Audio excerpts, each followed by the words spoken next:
Mene Otca i Syna i Ducha Svätého. Amen.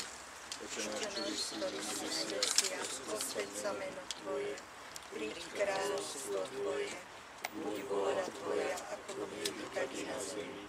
Chlieb náš každodenný daj nám dnes a odpusť nám naše viny, ako i my odpúšťame svojim vinníkom. A neuveď nás do pokušenia, ale zbav nás zlého.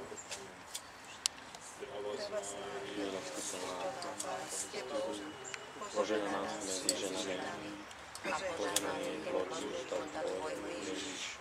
Svätá Mária, Matka Božia, pros za nás hriešných, teraz i v hodinu smrti našej. Amen.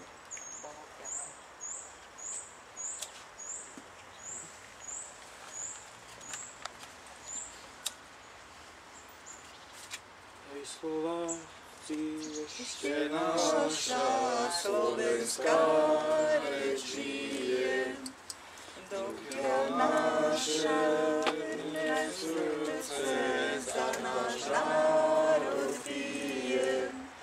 Žije, žije, reč slovenský, bude žiť na veky. Hroma peklo, marme vaše, proti nám sú vsteky. Hroma peklo, marme vaše, proti nám sú vsteky.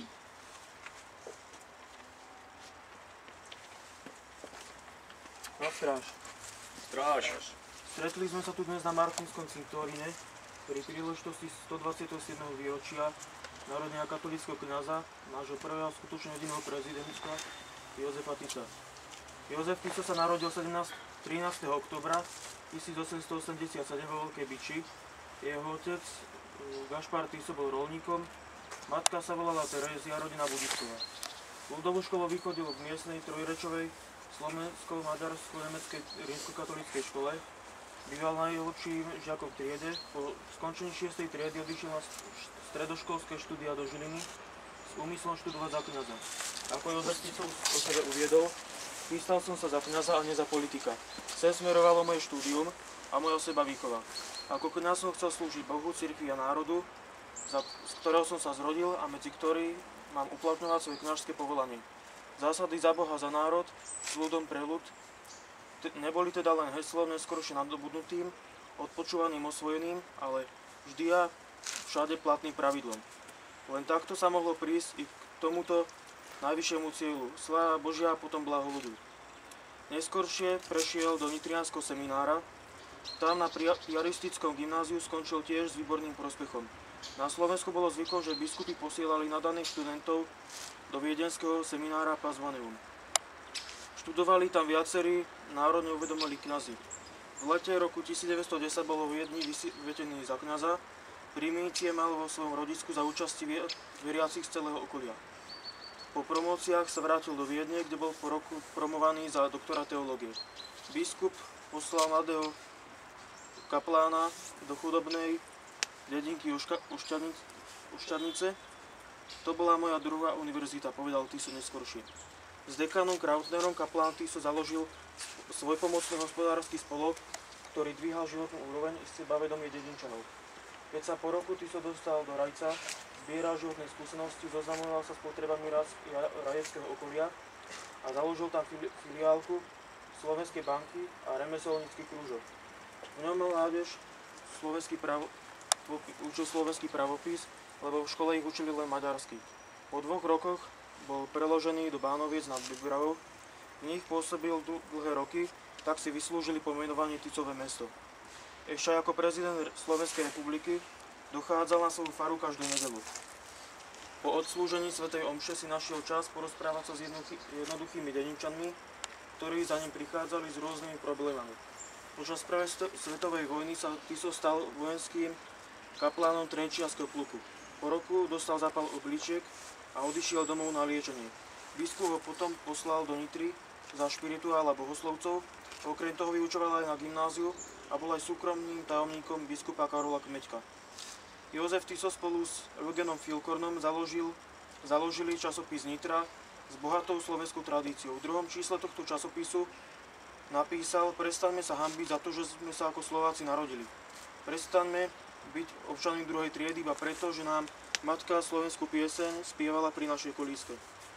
13. februára 1921 v Nitre boli vysvetení traja biskupy. Jedným z nich bol doktor Karol Kmeďko, a ako už bolo spomenuté, Jozef Tiso sa stal jeho tajomníkom. O Tisovom politickom presvedčení biskup Kmeďko vyhlásil: myslím, že u neho politické presvedčenie je toto.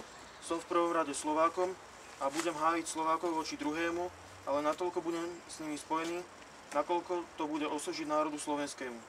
Jozef Tiso bol na začiatku svojej politickej kariéry odsúdený na 6 týždňov za svoju reč. Do Trenčianskej väznice mu v roku 1923 otec národa Andrej Hlinka napísal: drahý brat môj, ty si prvý posvetil Slovensku rodnú zem svojimi putami. Za tebou národ hladí načene, cez tvoje mreže šľaha láska a prameň rodu vernosti. Neboj sa, národ ide za tebou. Ty si predestinovaným a Bohom vyvoleným vodcom národa.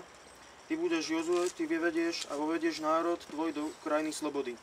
V roku 1924 sa vzdal miesta biskupského tajomníka a išiel za farára do Banoviec. Tam už naplno začal svoju politickú činnosť. Neúnavný boj Jozefa Tisa a ďalších národne uvedomelých Slovákov začal prinášať prvé ovocie. Už ovocné a župné voľby, konajúce sa 16. a 30. septembra 1923, zaznamenali pozoruhodné výsledky Hlinkovej slovenskej ľudovej strany. Pri župných voľbách získala 67 mandátov, čím sa stala najsilnejšou stranou Slovenska. Politický boj proti Hlinkovmu ľudovému a kresťanskému programu viedli všetky československé a antiklerikálne strany. Slovenský ľud sa nedal pomiasť, členstva v Hlinkovej slovenskej ľudovej strany pribúdalo a na ľudových zhromaždeniach vždy mohutnejšie zástupy obklopovali Andreja Hlinku, Jozefa Tisa a iných vedúcich predstaviteľov Hlinkovej slovenskej ľudovej strany. O rok neskôr mala Hlinková strana už vyše 1000 organizácií a 7 stavovských odborov, ktorých členstvo sa odhadovalo na 350 000 osôb. Jej hlavným tlačovým orgánom bol denník Slovák, k nemu sa pridružilo 5 týždenníkov, medzi nimi doktorom Tisom založený časopis Ľudová politika. Voľby konajúce sa v roku 1925 potvrdili, že Hlinková slovenská ľudová strana je najsilnejšou stranou. Získala o viac než polovicu hlasu ako v roku 1920. Tiahla teda do pražského parlamentu s mohutným šíkom 23 poslaneckých a 12 senátorských mandátov. Jedným z najúčinnejších strojcov tohto volebného víťazstva bol aj novozvolený poslanec Jozef Tiso. Preto aj Andrej Hlinka poveril svojím stálym zastupovaním ako predsedu parlamentného klubu Hlinkovej slovenskej ľudovej strany. Čoskoro po volebnom víťazstve 27. a 28. novembra 1925 sa poslanci a senátori Hlinkovej strany zišli na porady v Trnave.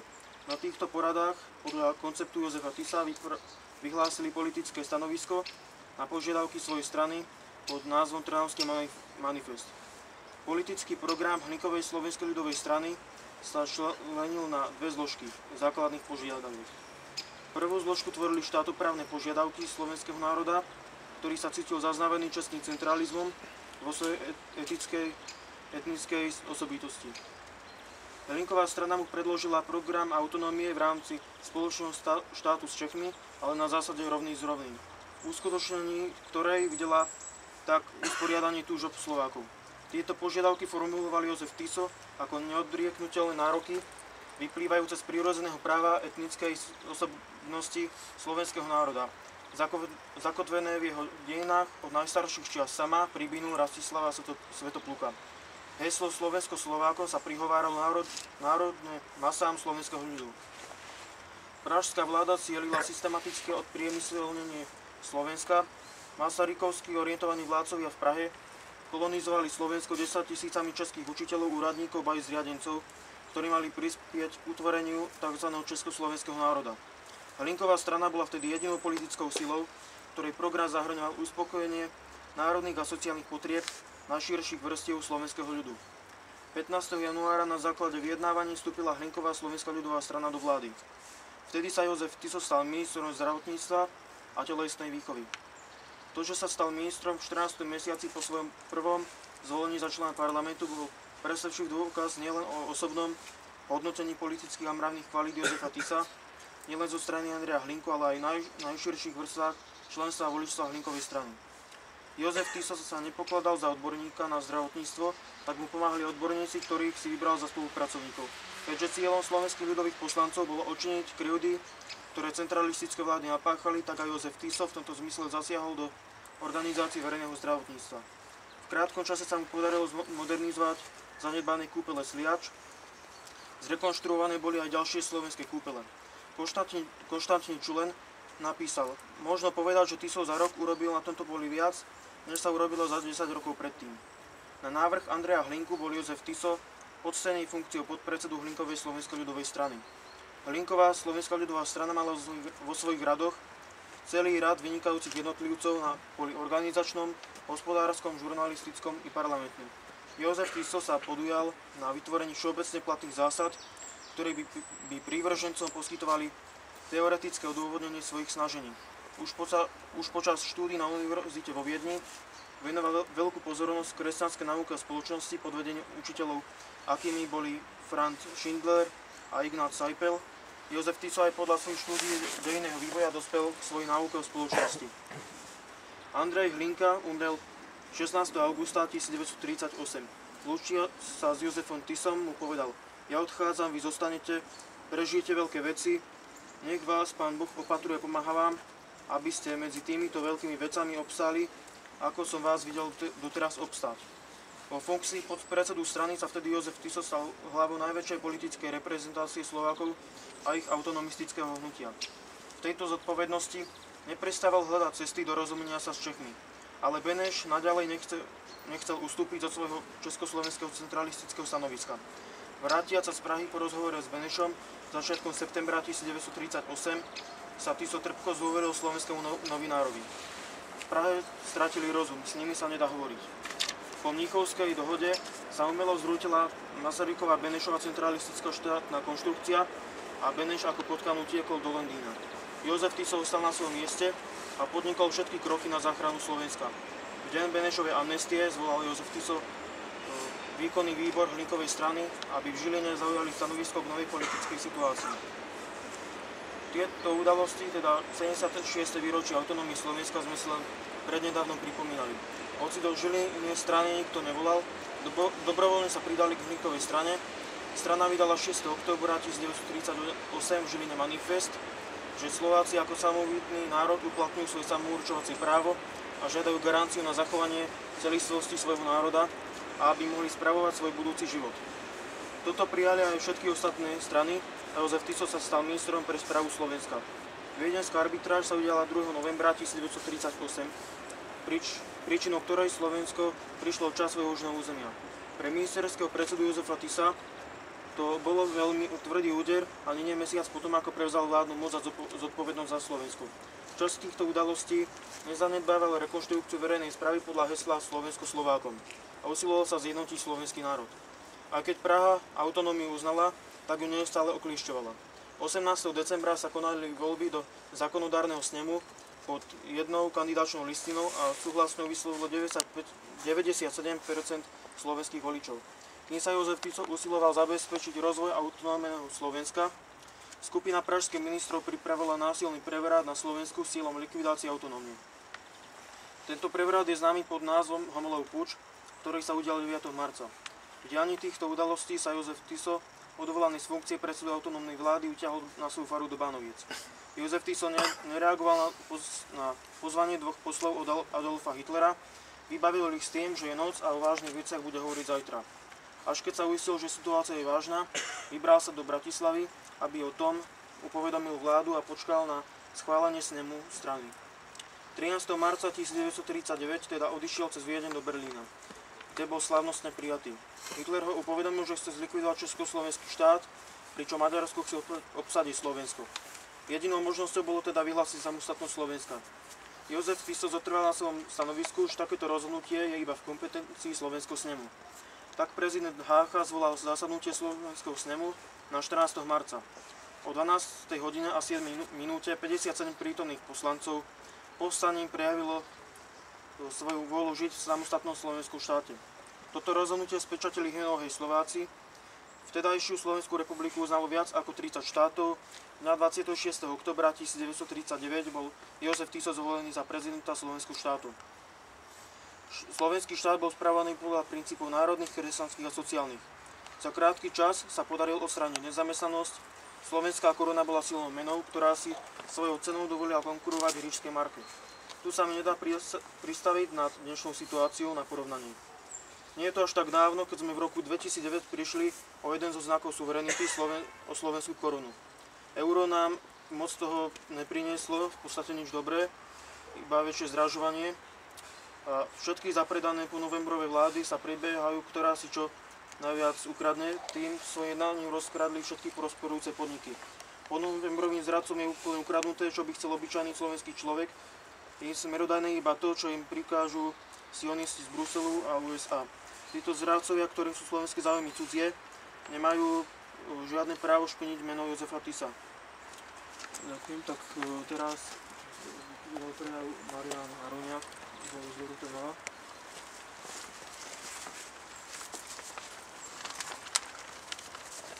Kamaráti, kamarátky, na stráž. Vyšli sme tu dnes pri príležitosti 27. výročia narodenia jednej z najvýznamnejších osobností našich dejín, až zatiaľ jediného skutočného prezidenta, doktora Jozefa Tisa. Pred 127 rokmi sa v Bíči narodil človek, ktorého meno by si mali pripomínať všetci Slováci, a jeho dátum narodenia by mal byť veľkým sviatkom oslavovaný veľkolepý po celom Slovensku. Bohužiaľ nie je to tak, a pri jeho hrobe sa tu dnes zišlo len hrstka najvernejších, ktorá je ochotná pripomínať si jeho odkaz. Ostatní by buď aj chceli, alebo majú strach, alebo vedia o pánovi Tisovi len samé klánstva, ktorým boli vrážené do hlavy druhoročnou propagandou z mainstreamových médií alebo už od malička v školách. Tieto médiá, školstvo, ako je veľa ďalších inštitúcií, ako je vlády, ovládajú antislováci, ktorí chcú zničiť Slovensko a Európu. Veľmi dobre vieme, kto. Chcú zničiť našu národnú hrdosť, identitu, aby sme zabudli, že sme mali vlastný štát, že sa to dalo aj bez Európskej únie, že by sme nebodaj išli po vzor nášho prvého štátu, o ktorý sa práve zaslúžil Tiso. Veď veľa mladých ani nevie, kto to bol a že sme nejaký štát už v histórii mali. Nie je to ešte, aby vedeli, aký bol úspešný.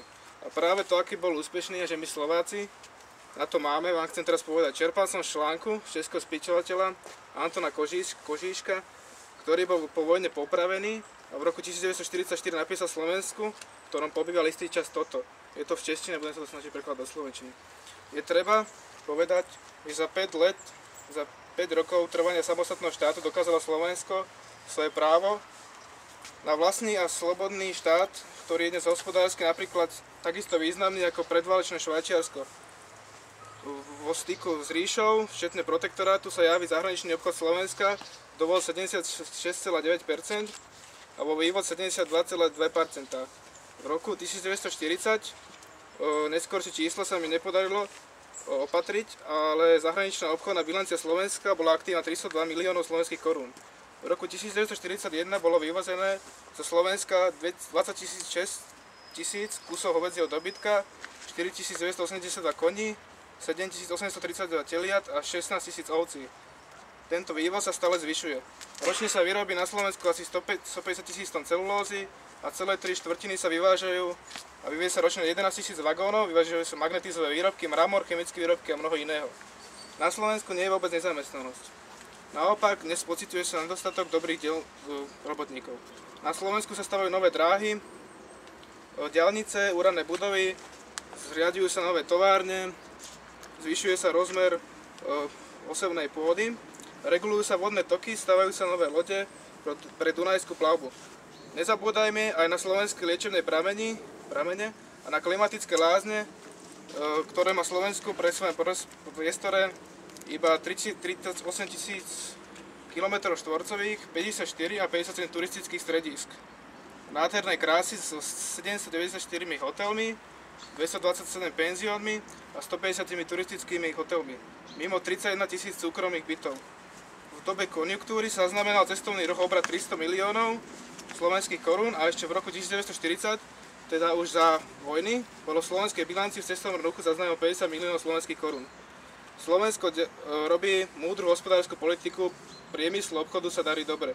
Ľudí je klidne a spokojne, snáď najlepšie v strednej Európe, sociálne si stojí veľmi dobre a politicky dokázal nájsť medzi prvými jedinú možnú cestu v dnešnej Európe. Nie je divu, že nikto na Slovensku netúži pri obnove po obnove starých časov demokratického ostrkovania a biedy, zvlášť keď sa nedávno ozval hlas z Londýna, že nebudú vyhľadávaní tí, kto v kritickej chvíli zradili svätú vec republiky. Kam táto slova bola adresovaná, nie je jasné. Nechceme tvrdiť, že nás svojho času slovenský postoj nezarmútil, ale nemôžeme tak dnes mlčať, že sa nerodujeme zo zdárneho vývoja mladého štátu, ktorý tak príkladne plní povinnosti k európskemu spoločenstvu. Pracovitosť a vytrvalosť Slovákov je obdivuhodná. Vybudovali si vzorné úrady, skvelú armádu, majú dokonalý priemysel a hospodárska bilancia štátu je viac než uspokojivá. Sociálne opatrenia a zariadenia si zaslúhujú pozornosť. Ľudové a proste hovorené. Ďalej robia to dobre. Rozšili železničné trate, takže dnes má Slovensko 2589 km železníc. Len v roku 1941 bolo dané do prevozu 111 km nových diaľnic a ďalšie diaľnice sa stavajú. Postavené boli nové štátne budovy, úrady, škole, tisíce domov pre robotníkov a tisíce obytných domov vo mestách. Vybudované boli nové hydrocentrály, aby nebolo treba kupovať uhlie v cudzine, pretože slovenského hnedého uhlia nie je dostatok. Drevný priemysel má teraz 900 závodov. Veľkého pokroku bolo dosažené vo výrobe potravín, zvýšená bola ťažba železnej a mangánovej rudy, využito bolo zemných plynov. Človek má proste dojem, že je v nejakom novom svete a nedovede si vysvetliť, proč v minulosti muselo toľko Slovákov hľadať chlieb v ďalekej cudzine, keď sa mnohí doma všetci dobre mohli živiť, keď sa všetkému dobre darí. Pritom sa netreba vymlovať na nejakou válečnou konjunktúru, pretože práve válka pripravila na Slovensku republiku miliónové príjmy, jednak z cudzineckého ruku, jednak z priemyslu. V politickom vývoji Slováci prestihli iné európske národy.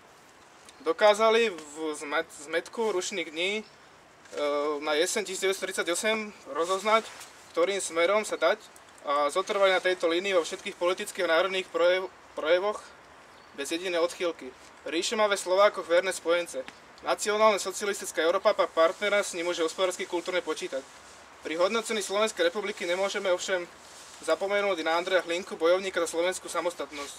Spomínam, jak besnil Beneš, kdy sa tento veľký slovenský nacionalista dožadoval plnení Masarykových slibov o slovenskej autonómii na zbavení poslaneckého mandátu 8. října 1919, když vtedy Národné zhromaždenie doktor Slavik prenesol postupné rozhodnutie. Jaká komédia to bola, kolik nízkosti a zločinnosti sa projavilo už v prvých dobách státu, kdy vznikol ve Versailles a zašiel z vôle z tých, ktorí ho život vyvolali. Kolik pravdy mal tento veľký Slovák? Veríme, že slovenský štát bude ve svojej zestupnej línii ďalej pokračovať a za obesetného vedení svojho prezidenta doktora Jezefa bude skvetla sídliť. Tak toto dokázalo jeho 4 roky existencia a to bola vtedy ešte vojna. Viete, toto bolo druhé Švajčiarsko, nie? To, o ktorom stárečia dnešní politici snívali o Rom po roku 1993. Pozrite sa, kde sme dnes a porovnajte sa s prvým slovenským štátom. Dnes je naše krásne Slovensko rozkradnuté, predané cudzincom, pánmi sú tu cigáni. Slováci vymierajú otročia pre zahraničných tzv. Investorov. A dnešní politici si dovolá očiernovať slovenský štát a tí, ktorí ho vyzvehujú, ešte nazývať extrémistami. A čo spravili oni? Totálne zničili našu krajinu. Rozpredali nás, našu pôdu, predali, idú predať našu vodu, púšťajú sem cudzincov. Takíto zlodeji, korupčníci idú očiernovať pána Tisa, prvý slovenský štát, ktorý dokázal tak veľa. Oni, ktorí žijú v luxuse a prepichu, okrádajú nás a nechajú nás žiť v biede, otročí záľmužnú idú očiernovať človeka, ktorý nebral žiaden plat, žil skromne a dal všetko národu. Keď zadržali Tiša po vojne, našli mu žiaden majetok, všetko dal národu. Čo je to za ľudí, keď ho ide ohaniť a pritom oni kradnú? To je neuveriteľná zbabelosť, oni sa veľmi boja, že ľudia sa dozvedia ozajstnú pravdu a budú šíriť ďalej a zistia, že oni klamali. A my sme hovorili pravdu, že máme byť na čo hrdí, že máme históriu, ktorú oni ničia. Dnes nás tu nie je veľa, ale aj keď každý z toho mála čo povedia a bude hovoriť pravdu ďalej v školách, na pracoviskách, vonku s kamarátmi, máme šancu problémy tiež. Ale to dokážeme len vašou odvahou.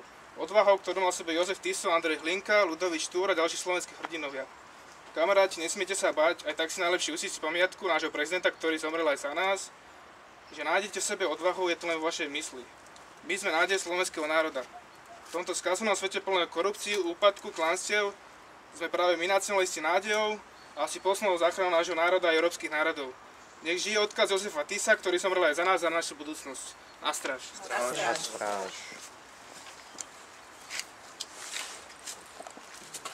Bez niekoho ešte, ak chce niekto niečo povedať. Môžete sa vypovedať niečo? Môžete Ja niekto by som povedať. chcela len podotknúť, že je najvyšší čas žiadať obnovu procesu s doktorom Jozefom Tisom, ktorý sa v 47. konal, pretože medzi tým už vyšli všetky faktá, ktoré vyvracajú všetko, za čo bol odsúdený. To je z historických archívov. Poviem konkrétne, za dve veci dostal trest smrti za rozbitie republiky Československej, čo vôbec nie je pravda. Margaret Thatcherová, ešte keď žila a bola vo funkcii, sa omlúvala Čechom, že oni na Mníchovskej konferencii rozbili Československo. To uznal aj Beneš a preto už o týždeň utiekol do Londýna. Takže to je jeden bod. Druhá vec, že vtedy nebol ani prezidentom a to všetko, čo sme tu počuli, to predsa dokazuje, že on tú republiku nerozbil. Hácha zvolal snem, ktorý odhlasoval autonómiu, Hácha nám ju daroval potom v októbri. To je jeden bod. Druhý bod bolo proti nemu, že zradil Slovenské národné povstanie. To je takisto vyslovená lož, pretože povstanie zradili predovšetkým Rusi. A takisto ako zradili Poliakom Varšavské povstanie, keď stáli na brehu Visly, čo je len polovica Dunaja do šírky a dívali sa, ako Nemci likvidujú a búrajú Varšavu. Vyše 100 000 tam zahynulo Poliakov a Rusi schválne, pretože aj na to je dokument z archívu pred 3 rokmi, ja počúvam všetky tieto správy, pri oslave Slovenského národného povstania povedal vedúci riaditeľ múzea v SNP v Banskej Bystrici, iný, teraz je tam Minčev, ale predtým bol iný a veľmi si ho vážili historici, že to bolo najlepšie usporiadané múzeum. A vtedy ich pustili prvý raz od dávnych čias, vôbec prvý raz aj do ruského archívu. Dovtedy sa Rusi nechceli svoje archívy otvoriť a to vtedy z rádia som to počúvala, ako on sám hovoril, že odtiaľ doniesli kópiu listu Jozefa Stalina, ktorý vyslovene kievskému vedeniu frontu, ktorým vyslovene nariaduje, že žiaden štát, ktorý mu prisúdili na Jalskej konferencii západní spojenci, nesmie sa oslobodiť sám, ale musí prijať slobodu z rúk Červenej armády. To je ďalší fakt, čiže zradili spojenci, keď Stalin vraj ani nečakal, že dostane strednú a východnú Európu, čiže aj nás. On to ani nedúfal. Tomu dali spojenci, Churchill a títo ďalší, ktorí ako odmenu za to, že teda pomohol k víťazstvu nad Hitlerom, to ešte nebol koniec vojny v Jalte. Slúbili mu to už v Teheráne a na základe toho vydal Stalin nariadenie, že žiaden národ sa nesmie oslobodiť sám. Čiže aj keby to Slovenské národné povstanie bolo, ono vypuklo predčasne zase vinou Rusov, lebo ruskí parašutisti podnietili, ruskí partizáni podnietili Kuchtu, veliteľa Martinskej posádky, aby postrieľal vierolomne tú misiu generála Otu. On to urobil, aj ženy, manželky, vylákal ich, že ich prenocuje v kasárni, to možno všetci viete. Čiže zase to bola podlá lož. Nedávno protestovali naši, že prečo ešte stále je na Martine tabula, že to bol prvý hrdinský čin, to vôbec nebol hrdinský čin, keď ich vylákali, že ich prenocujú a na dvore ich postrieľali. Za ten čin sa zase môžeme len hanbiť. To bola druhá vec. Ďalej zradili Rusi do tretice. Potom, keď už to povstanie predčasne vypuklo práve týmto aktom povraždenia misie, tak prvý raz sa vôbec kontaktovali s vedením pripravovaného povstania v Banskej Bystrici a radili sa, ponúkli sa, že oni zastavia Nemcov. To ste už isté, ja hovorím všetko veci, ktoré sú už zverejnené, to nie sú výmysly. Že oni zastavia Nemcov na tej trase Žilina, pretože na to 3 divízie nemecké, keď sa toto stalo, sa pustili na Slovensko z Poľska a z Ostravy, z protektorátu. No, dobre, tak si to podelili. Strečno, že budú brániť francúzski partizáni. Pokiaľ ste sledovali teraz najnovšie k výročiu povstania, tam hovoril partizán francúzsky, ktorý medzi tým už zomreli, to bolo staršie, ale výpoveď autentická, že nám rozum zastával, jak sa Slováci pustili do takej obrovskej armády, ako je nemecká. To ani nevedeli, do čoho idú. A potom o 2 týždne ich to už prešlo. Tí, čo boli zbližša, sa vrátili domov. Dobre, povstanie, hrdinský čin. Ale tí Rusi, ktorí toto slúbili, že tam dojdú a rozdelili si to so štábom v Banskej Bystrici, že strečno budú brániť francúzski partizáni a od strečna na juh slovenské divízie aj partizáni, tie vôbec nemuseli bojovať, lebo Tiso proti povstaniu nezakročil. Takže tam nezradil povstanie, ale Rusi tam vôbec neprišli. A tak sa stalo, že Nemci bez jediného výstrelu prišli až do Banskej Bystrice, lebo ich nikto nezastavil, tak ako to Rusi sľubovali. Takže títo všetci zradili povstanie, počnú spojencami Rusi 3-krát a nakoniec toto dali do rozsudku za popravu doktora Jozefa Tisu. Sú to zverejnené veci a je na čase, aby druhá vec ešte, partizáni potom, čo mu pripisujú zradu na Slovenskom národnom povstaní v tom zmysle, že išiel do Banskej Bystrice. Vyšla v roku 2009 alebo 2006 ešte kniha Jána Balku, doteraz je v predaji, každý si to môže tam prečítať. On žil v tom čase v Banskej Bystrici. A potom, keď už Nemci obsadili, tak za trest, aj za vyvraždenie niekoľkých nemeckých dedín na Slovensku, charpatských Nemcov, povedali, že vypália, že Banskú Bystricu zrovnajú so zemou, takisto Brezno a Zvolen. No a vtedy povstalci, sami partizáni poslali Jána Balku, on bol tuším poslancom tiež v tom čase, aby išiel ku Tisovi, aby prosil, aby Tiso došiel zachraňovať. To povstalci prosili. A neviem, prečo sa o tom mlčí, keď to je už vydané niekoľko rokov knižne. Pamäti tohto Jána Balku. No, tak dobre, poslali ho cez Turiec, lebo ináč sa nedalo. Pri prvom tuneli na Drezine len išli, lebo trať už bola vyhodená. Pri prvom tuneli ich zastavila partizánska hliadka Žingora, veliteľ partizánsky, ja to už skrátim, to je už vlastne koniec, čo hovorím. A pýtal sa, prečo idú, a oni mu hovorili, že idú na pokyn partizánskeho štábu z Banskej Bystrice k Tisovi. A vtedy im Žingor dal vlastnoručne podpísaný papier pre partizánske hliadky, aby ich nezdržovali, aby urýchlene zavolali Tisu zachraňovať. Lebo okrem toho ešte mali popraviť, ako viete, na Silvestra 400, ich bolo, tých rukojemníkov. No, dobre, tak sám Žingor im dal bumášku. Došli na trať do Ružomberka, odtiaľ už to Nemci mali v rukách, tam už tú bumášku asi neukazovali. No a dostali sa večer k Tisovi do paláca. Tiso ich prijal ešte o 10. alebo neskoršie. O ráno pred 6. sa vybral autom svojím šoférom zachraňovať do Banskej Bystrice. Ktorý prezident by to urobil? Správne povedali teraz pri oslavách tí protivníci Tisu, že Tiso jediný zo všetkých prezidentov ovládaných v Európe urobil to, že išiel vyznamenávať týchto potláčateľov povstania. Ale on to dojednal s ľudinom, jednak, že Nemci odstúpili od zrovnania, 3 mestá zachránil. A vedel, keď sadal do auta, povedal, môj otec bol poslancom Slovenského snemu, takže veľa vecí povedal priamo zo zákulisia Tisovho a parlamentu, Čarnogórsky. A vtedy vraj Tiso, keď sadal do auta, povedal, toto ma bude stáť hlavu. A vedel, že ide aj o život, aj o česť, že ide obetovať všetko. Ktorý prezident by obetoval ešte aj česť? On to urobil, aby zachránil 3 mesta a tie desiatky tých, ktorých mali popraviť. No, potom teda Nemci žiadali, tie vyznamenania to nepriniesol Tiso z Bratislavy. O tom sa tiež mlčí. Ale to pripravili Nemci vyznamenávať, tam nasadili takých mladíkov zaslepených na potlačenie povstania SS oddiely, to Nemci urobili samozrejme. No a keď sa vrátil z Banskej Bystrice, tak mu to vyčítali ešte aj jeho verní, no ale že tých vojakov ste nemali vyznamenávať. A Tiso povedal, to boli iba blažky pre psov. To povedal, na to sú aj dôkazy, aj v memoároch. To boli blášky pre psov, ale niečo bolo treba urobiť, lebo Nemci to len tak zadarmo nechceli, tú veľkorysosť.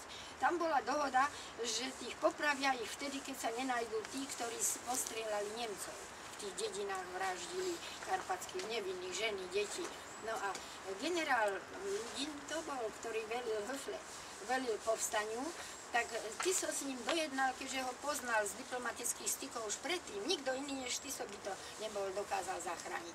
Dohodol sa s Höflem, že Höfle zahlási do Berlína, že sa už tí vrahovia našli. Ale to nebola pravda, žiadni sa nenašli, ale len Tisovi to urobil a tým pádom zachránil tie desiatky a stovky životov. No, ale potom dokončím s tým, že keď už bola proces a keď Beneš, sám Daxner, či Rašla, bol za ním v Topolčiankach, to viete už z tlače, a pýtal sa, aký má zajtra vyniesť rozsudok. A Beneš vyhlásil, Tiso musí vysieť, to povedal v tých Topolčiankach. A keď sa tento vrátil sudca, jak si vešal doma v Bratislave v kancelárii kabát, tak veľmi natešený, šúchal si ruky a hneď to začerstva povedal sekretárke. O tej sekretárky sa to dozvedel zase aj môj otec. No, takto to všetko bolo, ale keď ten rozsudok smrti potom poslali do Prahy, aby ho ešte Beneš potvrdil, Tiso požiadal o milosť len z dôvodov, aj to už viete, čiste etických, lebo podľa základov kresťanskej a katolíckej morálky človek má sa usilovať zachrániť svoj život, kým je možnosť. Nemôže to nechať len tak. Kým je možnosť, musí oň bojovať. Takže Tiso musel využiť tú možnosť, že si vedel, že milosť nedostane. Poslal Benešovi žiadosť o milosť a teraz ten istý veliteľ Žingor, ktorý podpísal, aby len rýchlo došiel do Bystrice, ten istý špeciálom išiel ešte so skupinou ďalších 4-5 členná skupina partizánov, išli za Benešom, aby tú milosť nedali, aby Beneša popravili. Takže to je pravda, tu bola zrada na zrade, zase potom len kvôli tomu, čo sa tu povedalo, aby Slovákom navždy odišla chuť mať svoj štát a prezidenta. To je všetko a ja trvám, budem ďalej cez rôzne spolky petíciu, aby sa proces s Tisom opakoval. Aby to podľa dnešných zistení, faktov a podľa medzinárodných pravidiel. Tiso dobrovoľne sa vydal americkej polícii, lebo veril, že bude súdený čestne pred medzinárodným súdom. To sa tiež nestalo. Takže to je všetko. A my Slováci sme teraz takto ostali, ako sa taký. Ja by som ešte doplnila, pani docentku, by som vás doplnila trošku, že to nebolo Rusko, to bol Sovietský zväz. Áno, to je pravda. Rusko a Sovietský zväz je veľký rozdiel. To neboli Rusi. To bol bolševický Sovietský zväz, ktorého vznik a ktorého ohavnosti nemal na svedomí. Nebolo to dielo ruského národa, ale cudzích ľudí, ktorí chceli zničiť pravoslávie, tých, ktorí chcú takisto zničiť katolícku cirkev, tí, ktorí chcú zničiť a ničia doteraz od francúzskej revolúcie ešte skôr a po dnešný deň ničia národy a chcú zničiť kresťanstvo, najmä pravoslávie a katolícku cirkev. Čiže aby sme rozdeľovali, nepríjmajme že Rusko, lebo to nebolo Rusko. To nebolo ani v rukách Rusov, Sovietský zväz, ale bol v rukách nepriateľov, ľudí, ktorí nenávideli Slovanov. Takže to som chcela len. A druhú vec, že to povstanie nemohol zradiť nič, pretože samo tzv. Povstanie bolo zradou. Všetka česť, nechcem ublížiť, bolo tam pár ľudí, ktorí možno tam išli tam určite aj s dobrými úmyslami a v dobrej viere a aj obetovali životy. Ale povstanie poslúžilo v prvom rade Benešovi a bolo vlastne na zánik slovenského štátu. A dovtedy tu nebola vojna, tu Slovensko nepoznalo útrapy vojny a vlastne toto otvorilo dvere Nemcom. Samozrejme armáda, ktorá prehrávala, veľká armáda, ktorá utekala pred porážkou, nič iné, čo tu Nemci robili, sa ani nedalo čakať a nemožno ich za to ani odsudzovať. Robili len to, čo sa robí vo vojne a čo robí ustupujúca. A Tiso ešte to doplním, že povedal, že týchto pár prieškov, keď vyznamenával, zachráni 20 000 životov. To boli jeho slova. Takže to sa chcela len na doplnenie.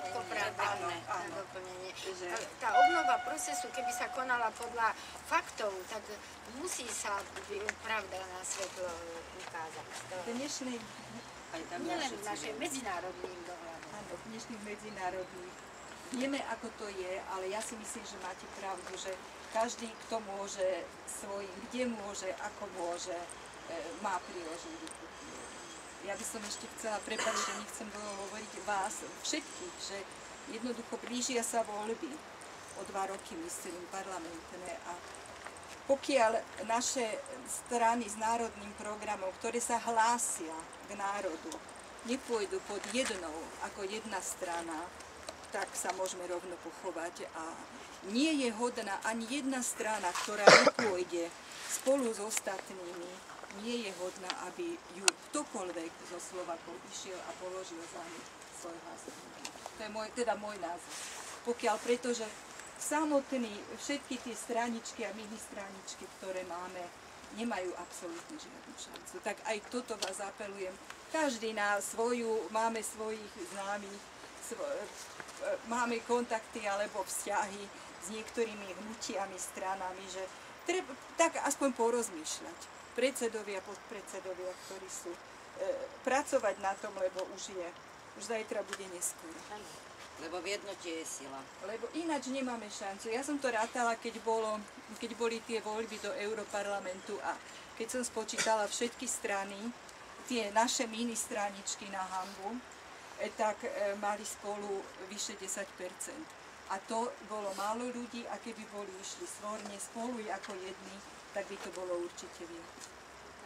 Tak, a vďaka tomu máme vlastne od 2 maďarských poslancov v Európskom parlamente a o 2 slovenských, ktorí aj tak nehája slovenské záujmy. O 2 ľudí. Asi tak.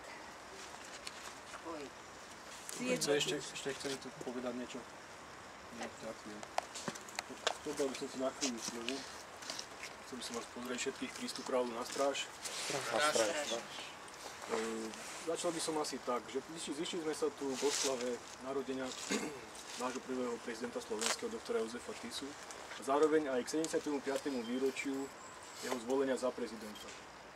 Je odtedy 75 rokov, kedy bol zvolený za prezidenta a myslím si, že odtedy sme ďalšieho takého človeka v národe nemali. Dosť dobre to pomenoval pápež Ján Pavol II, že kartuziánska doba. To je doba, kedy boli ešte ľudia oddaní cirkvi a viere. My sme toho človeka získali. Tým, že bol doktor Jozef Tiso zvolený za prezidenta. Vtedy u nás na Slovensku nastala kartuziánska doba. To bolo to, že človek si ctil človeka a rodičia si ctili svoje deti a deti si ctili rodičov. To, čo tu máme dnes, manželstvá, ktoré sú jednopohlavné, teda manželstva, páry, tak to myslím, že to není tá doba, ktorú sme chceli my ako národ. A myslím si, že všetci, ako povedala pani doktorka, alebo pani docentka, by sme sa mali na tým zamyslieť. A že tým našim pojitkom by mal byť ten doktor Jozef Tiso. Ten človek, ktorý nás dokázal vtedy spojiť, by to mal urobiť aj dnes. A nie, že my sa zídeme dnes a zajtra už sa nepoznáme. To je najväčšia chyba, najväčší problém nás. Že my aj môžeme, ale nestretneme sa. Máme televízor, máme internet, máme iné záujmy. Skúsme to povedať si, ten národ mi je viac ako ten internet, ako tá zábava. Možno, že to povede, možno, že sa tu na nás tu zíde viac, za rok, za 2, za 3, že ten národ, ktorý dostával tie milosti vtedy, ich dostane znovu. A že sa nám ukážeme tej Európe, že je tu ešte jeden národ slovanský, ktorý tu žije a hájí tú vieru. Na Ukrajine sa teraz deje niečo, čo by sa dalo pomenovať likvidácia náboženstva. Niekto sa tlačí do ruskej zeme, do slovanskej zeme a chce tam zlikvidovať pravoslavie. Keď mu to nešlo ekonomicky za prezidenta Jelcina, keď sa tam vo veľkom privatizovalo, tak sa to snaží teraz robiť zbraňami. A myslím si, že to nikto z nás nechce, aby prišli s tými zbraňami sem. Keby ste videli Srbov, ako sa stávajú k vojne, tí, ktorí tú vojnu zažili, tak verte mi, že oni to nechcú. A verte mi, že keď tu bude jedna základňa, tak potom už nikto nebude hľadieť na nás, že my sme chceli alebo nechceli. Proti tomu sa musíme dnes postaviť. Proti tomu musíme apelovať tak ako doktor Jozef Tiso. Sme tu na Slovensku, slovenský národ.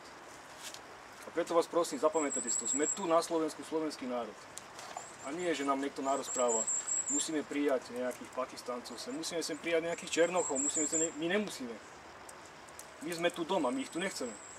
Od nás, keď niekto ušiel na západ, Volakedy, tak bol vzdelaným človekom. Oni tam robotníkov nechcú, lebo tých mali dosť. A nám sem príde dnes nevzdelaný Pakistanec, ale my ho musíme prijať. Prečo? Lebo v Európskej únii.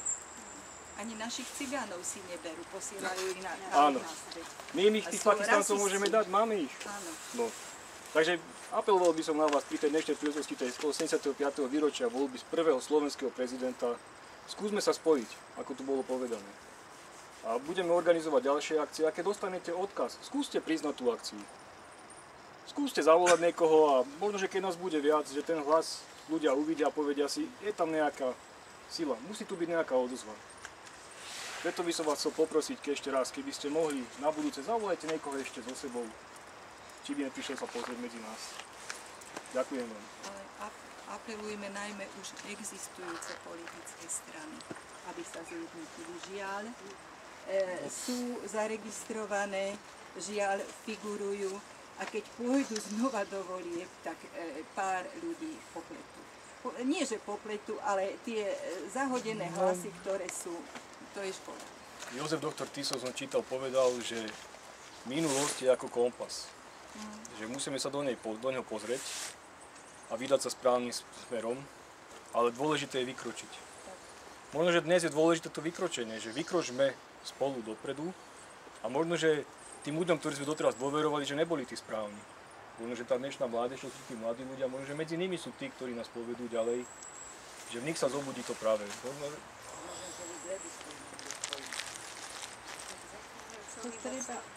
Treba nejakú osobnosť a my sme ako ovce bez pastiera a pokiaľ nebudeme mať jedného poriadneho pastiera, tak budeme len bľačať, len stratenie, len roztrúsenie, chodiť a liakať. Všetky národy, pokiaľ nemajú...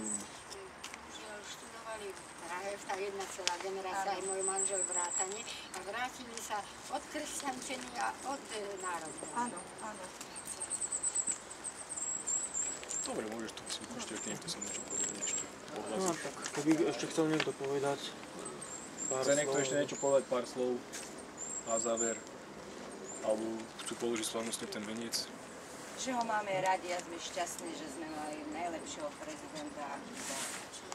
Čo bolo, už sa nedá vymazať. To je to hlavne. A pravda Povedzí, ako to je organizácia? po 1000 rokov. Sú aká organizácia? A raz Akčná skupina naozaj takého Tak ich ohľad, že akým štátnika spôsobom sa v chce Európe položiť v tom veniec. čase nebol, ani teraz nie je. Ani nebude. A ani nebude. Ako bol náš až pán kým prezident. znovu Čiže Slovák máme byť na nebude. koho. Keď sme.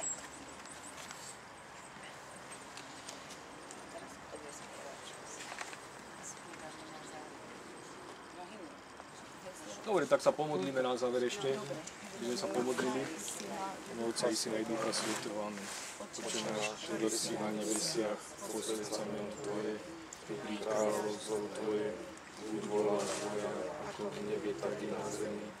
Chlieb náš každodenný daj nám dnes a odpúsť nám naše viny, ako i my odpúšťame svojim vinníkom. A neuveď nás do pokušenia, ale zbav nás zlého. Zdravá z Mária, milosti plná, Pán s Tebou, požehnaná si medzi ženami a požehnaný je plod života Tvojho Ježiš. Svätá Mária, Matka Božia, pros za nás hriešných, teraz i v hodinu smrti našej. Amen. Sláva Otcu i Synu i Duchu Svätému, ako bolo na počiatku, tak nie je teraz vždycky, a na veky vekov. Amen. Tie večné, tajné, Pane, večné nech mu svieti, nech odpočíva vo svetom pokoji. Amen. Bože, daj nám ešte osobnosť, ktorá nás povedie ďalej. Keď dal doteraz, dá aj ďalej. Dá. Mučený Jozef orodil za nás a za náš národ. Až. Hej Slováci, ešte naša slovenská reč žije, dokiaľ naše dnes srdce za náš národ bije. Žije duch slovenský, bude žiť na veky, hrom a peklo proti nám sústeky. Hrom a peklo, marné váše, proti nám sústeky. Ešte kto za pravdu hovorí, lebo si to zaslúži pán prezident. Ale nevieme spievať. Kto za pravdu hovorí, svätej obeti, kto za ľudstva práva, život posvetí, kto nad krivdou biednou, biedných slzu vyraní, tomu moja pieseň slávou zazvoní. Keď zahrmia diela, orol zaveje, za slobodu milu, kto krv vyleje, pred ohnivých dráhov, kto vlast zacloní, tomu moja pieseň slávou zazvoní. Na budúce prinesieme spevačku. Ešte jednou, aby sme neboli samé. Nie, už si doneseme spevníky potom na budúci. Ale keď tak máme narýchlo. taký trošku hluch. Pani Košková sa omýva, má pohreb blízkeho v Šoporni, takže nemohla prísť, ale bola by rada prišla tiež. Môj profesor mi hovorieval, že to nevadí, že nás je málo, ale zdravé jadro. To isté. Ale ten profesor poznal osobne tiež pána Tisu. Pred súdom súdili Bratislavskú Pečku, tiež nás tam bolo iba málo. A hovorí, ale nás je málo. Hovorím, apoštolov bolo iba 12 a celý svet zmenili a získali. Takže netreba sa báť. Keby sme sa báli, tak tu nie sme. Že strach má krátke nohy. Dobre, ty sú náš. Tak vás môžem všetkých pozdraviť aj od pána Tatrana, tiež mal prísť, ale nebolo mu dopriaté, on je ako žiak pána prezidenta. Kedy je najbližšia akcia, to sa ešte nedá presne povedať, ale tak myslíte. No, asi až marec. No, našich svätých tu. Tam tu na prvého alebo tak tu pri hrabe, kto môže. Prvého má moja mama narodeniny. No tak, chcel by som sa aj ako poďakovať za účasť a dúfam, že aj na budúce sa stretneme aj v hojnejšom počte. Tak akciu môžeme ukončiť. Na stráž. Na stráž. Momentálne nás naši hlavní politici sa snažia zavliecť do tretej vojny. Jedného dňa budú riť Papulov našu zem za to, že ju zničili a zapredali. Verím to. Že my vlastne už žiadne podniky nemáme, že to sú len biele kone, že taká kamufláž, jak na Slovensku brali. To som od ekonóma počula, ktorý v tom pracuje.